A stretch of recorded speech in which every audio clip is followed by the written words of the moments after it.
Have you ever had that strange feeling that your love life is like watching the same movie over and over? You meet someone new, you get excited, you believe this time will finally be different, but before you know it, the story unravels exactly like the last one. He pulls away, goes cold, lies, or simply never gives you the place in his life that you deserve.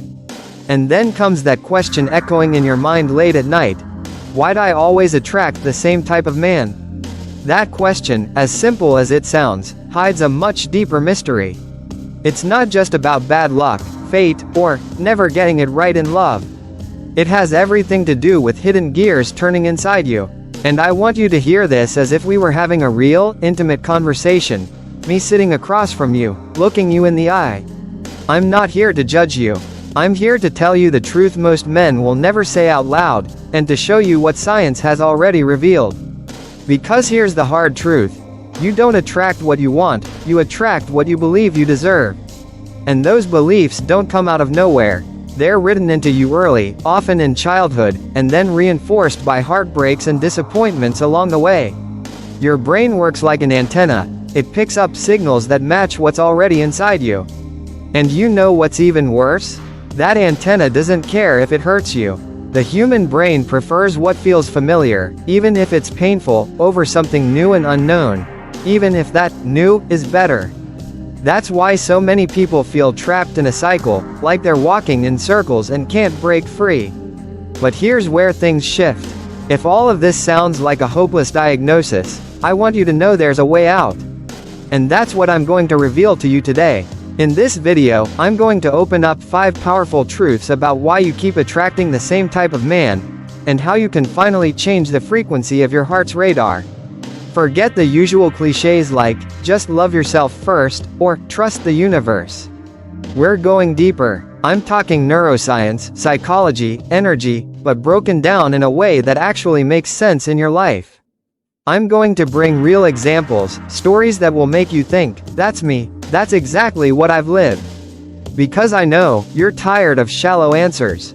What you want now is the real explanation for why this keeps happening, and how to break the cycle once and for all. And the very first truth is the most powerful of them all. It reveals that the men you attract aren't just random choices out there, they're direct reflections of what's already living inside of you.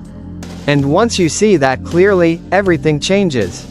Imagine your mind as an invisible mirror. Everything you believe about yourself eventually shows up in the type of men you attract.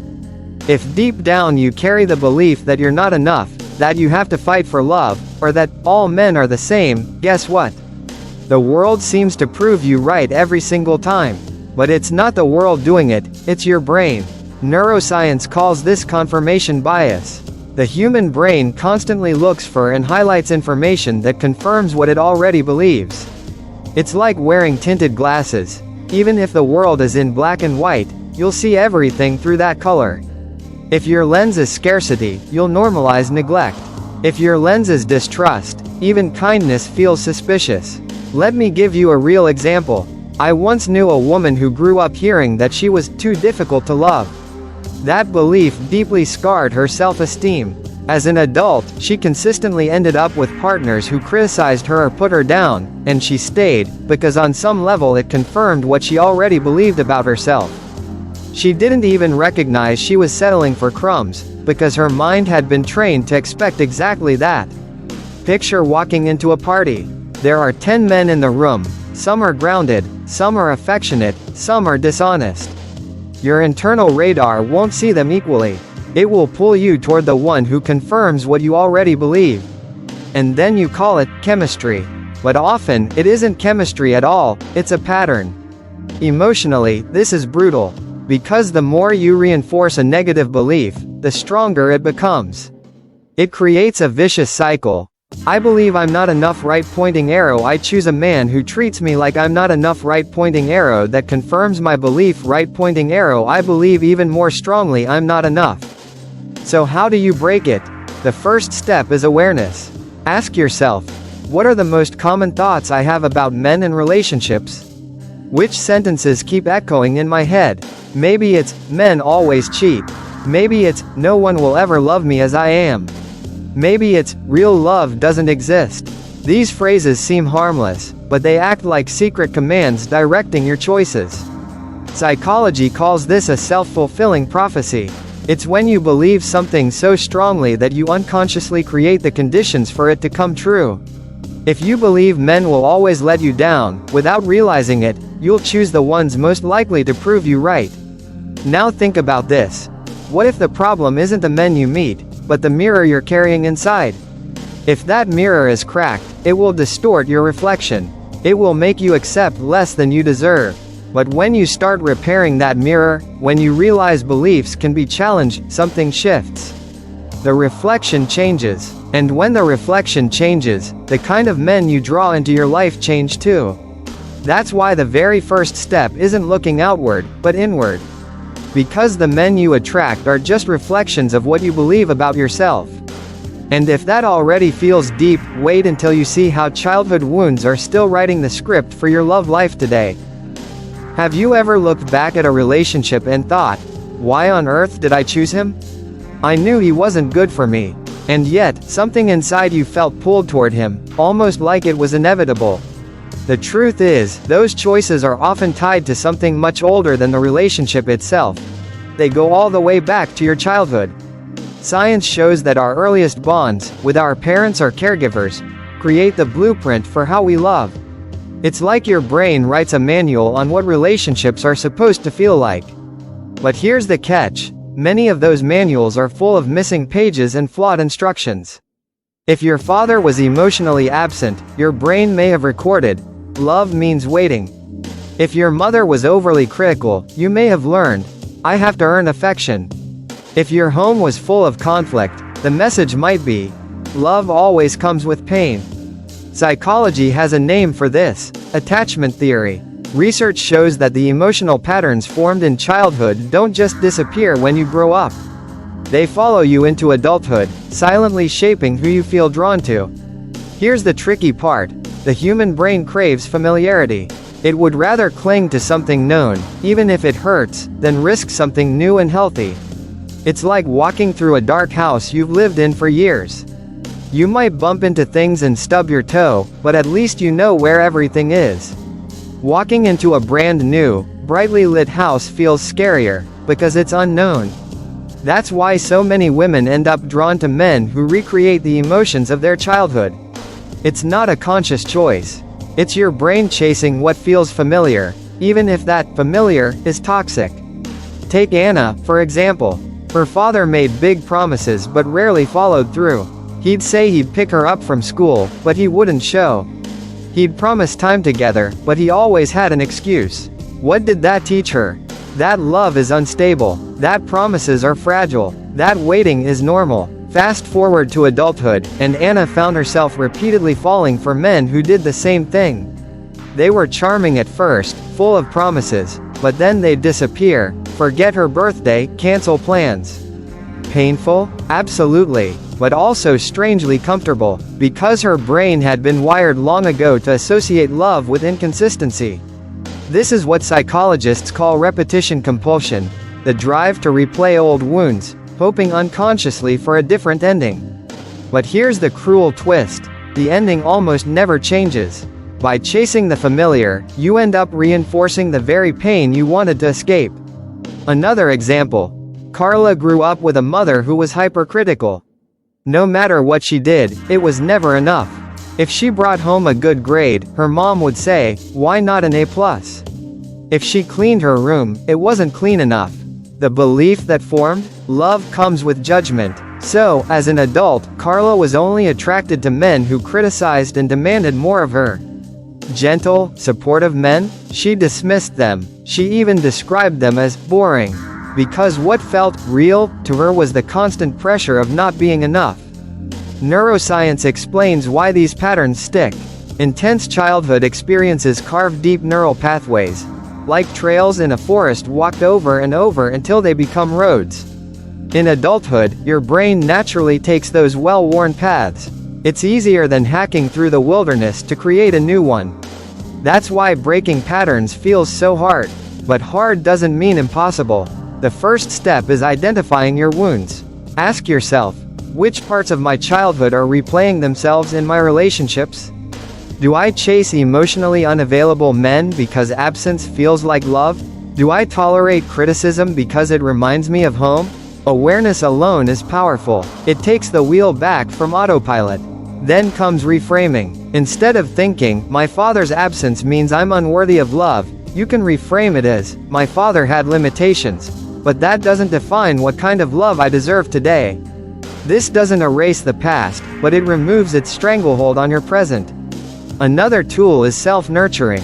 When your old wounds flare up, when you feel abandoned, insecure, or criticized, resist the urge to run to someone who repeats the same behavior. Instead, give yourself what was missing. Encourage yourself. Care for yourself. Even something simple, like cooking a meal just for you or writing a kind note to yourself, begins to rewire your brain toward healthier patterns. Because, at the heart of it, what you keep searching for in men is often what you didn't receive as a child. And the breakthrough comes when you realize you can give it to yourself first. Childhood wounds are like invisible scars. They don't fully vanish, but they stop hurting when touched. And when you start healing them, the kind of men you attract changes. You stop chasing the comfort of pain and start opening yourself to the unfamiliar but beautiful possibility of love that feels safe. And that shift takes us to the next truth, because beyond your past, it's also about the energy you're giving off right now, even when you think no one's noticing. You've heard the saying, you never get a second chance to make a first impression, right? Turns out, it's not just a cliche. Neuroscience shows that in a matter of seconds, the human brain is already reading body language, tone of voice, posture, even tiny facial expressions to decide whether someone feels attractive, safe, or not worth the effort. Which means before you even open your mouth, you're already broadcasting signals that pull certain kinds of men toward you, and push others away. Here's the part most women don't realize. Attraction isn't only about looks or words. It's about the energy you project. Think of it like a radio frequency, invisible but undeniable. And just like you can't tune into a different station without turning the dial, you can't attract a different kind of man without shifting the energy you're sending out. Picture this. A woman walks into a date, her shoulders slightly hunched, eyes darting nervously, laughing too quickly at things that aren't funny, constantly checking his reaction for approval. She might look stunning on the outside, but the silent message she's broadcasting is one of neediness. Which type of man picks up on that? The kind who preys on weakness, the kind who wants control, or the kind who has nothing solid to offer but knows she'll settle anyway. Now flip the scene. Another woman walks into that same room. She's not arrogant, just comfortable in her own skin. Her posture is open, her smile unforced, her voice steady. She's present in the moment. What message does that energy send? Value. And the men who respond to that aren't the opportunists. They're the ones who recognize her confidence and want to meet her at her level. Here's the key. You can't fake energy. The human brain is wired with mirror neurons that pick up on authenticity. That's why you instantly sense when someone is being fake, even if you can't explain why. Men feel the same thing.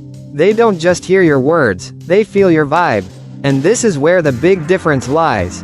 Attracting from need versus attracting from value. Attracting from need whispers, please choose me, I can't be whole without you. Attracting from value declares, I'm already whole, but I'll share my life with someone who adds to it. Psychology proves this out. People with healthy self-esteem naturally create boundaries, which filters out the wrong ones before they even get close. That boundary, that self-respect, it's magnetic. Think of your energy like an invisible fragrance. You might walk in looking perfect, but if you're wearing the scent of insecurity, you'll attract vultures. When you carry the fragrance of confidence, joy, and ease, the whole room responds differently. Let me share a story. Maria used to complain she only attracted emotionally unavailable men. In one of our conversations, I noticed the way she talked about herself. I'm hard to deal with, or, I probably expect too much. Without realizing it, she was labeling herself, and that was the exact energy she was sending out. She decided to change. Nothing extreme, just daily shifts. She started looking in the mirror and saying, I am enough. She walked with her head up, wore clothes that made her feel powerful, stopped apologizing for taking up space. A few months later, she told me, "It's wild. The men approaching me now are completely different. It's like I flipped a switch." But it wasn't magic. It was magnetism. Science backs this up. Studies in social psychology show that expansive body language, open shoulders, grounded stance, eye contact, makes others perceive you as more powerful and attractive. Shrinking into yourself does the opposite. And here's something even more interesting. When you change your energy, you don't just attract different men. You lose interest in the old ones. The bad boys who once made your stomach flip suddenly seem empty. It's like when you stop craving junk food and realize how good real nourishment feels. That's why energy acts as a silent filter. If you radiate, "I need to be chosen," you'll meet men who want the upper hand. If you radiate, "I choose who's worthy of my time," you'll meet men who step up. So how do you shift it? It's not about pretending to be someone else. It's about reconnecting with your most authentic self, the version of you that's been buried under fear, insecurity, and past disappointments. True feminine energy isn't about pleasing everyone else. It's about standing fully in your own presence and letting that speak louder than words. And that shift leads us to one of the most dangerous traps of all, the tendency to keep falling for men who need fixing.